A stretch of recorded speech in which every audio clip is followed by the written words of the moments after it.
If you're a heating nursing technician or even a salesperson, what does a dumpster fire call have to do with you when a friend or a coworker runs it, and why does it matter? This is a super important question. I'm Scott Bell, coming to you live for HVAC Technician Sales Secrets on a perfect day to talk about sales and business and a perfect day to talk about you. Okay, so let's define a dumpster fire call. You meet with Mr. Smith, Mrs. Smith, the buyer, and they take advantage of your information.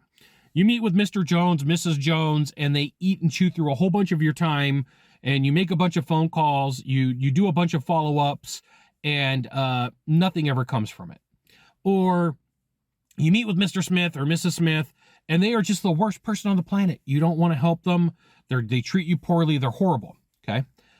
Every single salesperson that I work with, every single entrepreneur that I work with meets with this person, and it causes them a lot of problems because they don't have a short-term memory.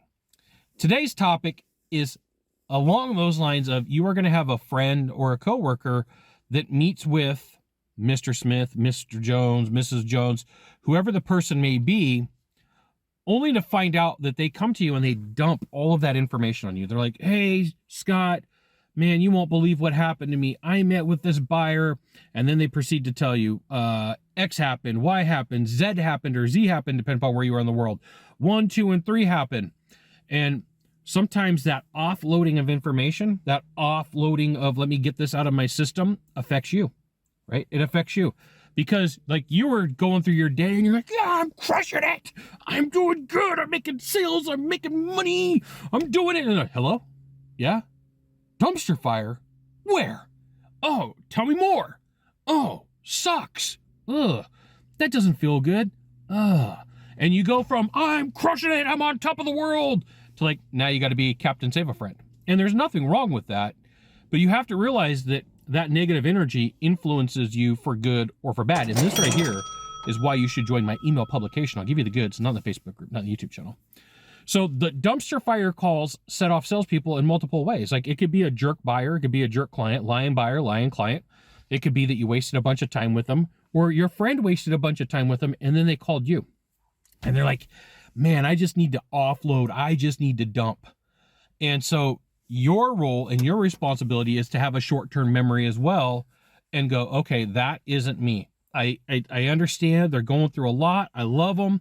They're friends of mine. They might be family. They may be blood relatives, but I got to worry about me, right? So I got a friend, Dr. Caslow. She's a therapist, and we've spent a ton of time talking about this. I'm like, Dr. K, how in the world do you live through all of these horrible things that people tell you as a therapist and all of their struggles and let it go? She's like, hey, Scott, I just listen and breathe. My only job is to listen, not to judge.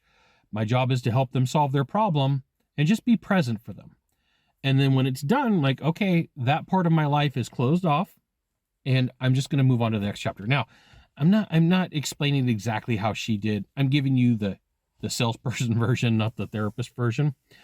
And I think it's super important for you to know that, yes, you can be there for your friends. You could be there for your family members. You could be there for your coworkers. But once that call is done, once you're like, oh, I'm so sorry that happened, you're like, click. It's got nothing to do with me. I'm out. Like, you know what? I've got to worry about me, right? I got to go back to pulling up my phone and looking at my goals. I got to go back to my phone and looking up the things that are important to me, not necessarily the dumpster fire that I got pulled into that really had nothing to do with me. And the reason I bring this up is when you're saying, hey, Scott, what causes a sales slump? Well, one is if you get pulled into, look at that, you get pulled into a dumpster fire, right, on your own sales process, or when you, well, that's better on my left hand, look at that, all right, when you get pulled into a dumpster fire for a friend, coworker, or family member, be aware of it. And like, it may be nothing nefarious on their part. It could just be like, hey man, I got to get this off my chest. And you're like, tell me more.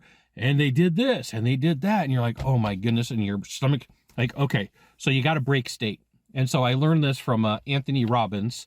And one of the easiest things for you to do is an old neurolinguistic programming trick where you think of like a good moment in your life. Like I could think of a couple of good moments in my life and they cause me to smile.